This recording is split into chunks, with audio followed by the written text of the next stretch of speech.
السلام علیکم ناظرین، آپ دیکھ رہے ہیں P C world news. Sahiwal governor Punjab Chaudhry Muhammad Sarwar کا نجی دورہ، چیچا وطنی۔ اس موقع پر انہوں نے چک نمبر 1238L میں فلٹریشن پلانٹ کا افتتاح کیا۔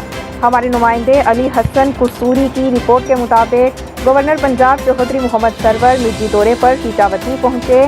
اس موقع پر انہوں نے مختلف مقامات کا دورہ کیا، جن میں چک نمبر 3812L میں فلٹریشن پلانٹ کا افتتاح کیا۔ اس موقع پر انہیں بچوں کی طرف سے پھولوں کے خوبصورت گلدستے پیش کیے گئے۔ بعد ازاں انہوں نے رائے علی نواز ہسپتال اور سرور فاؤنڈیشن کا دورہ کیا۔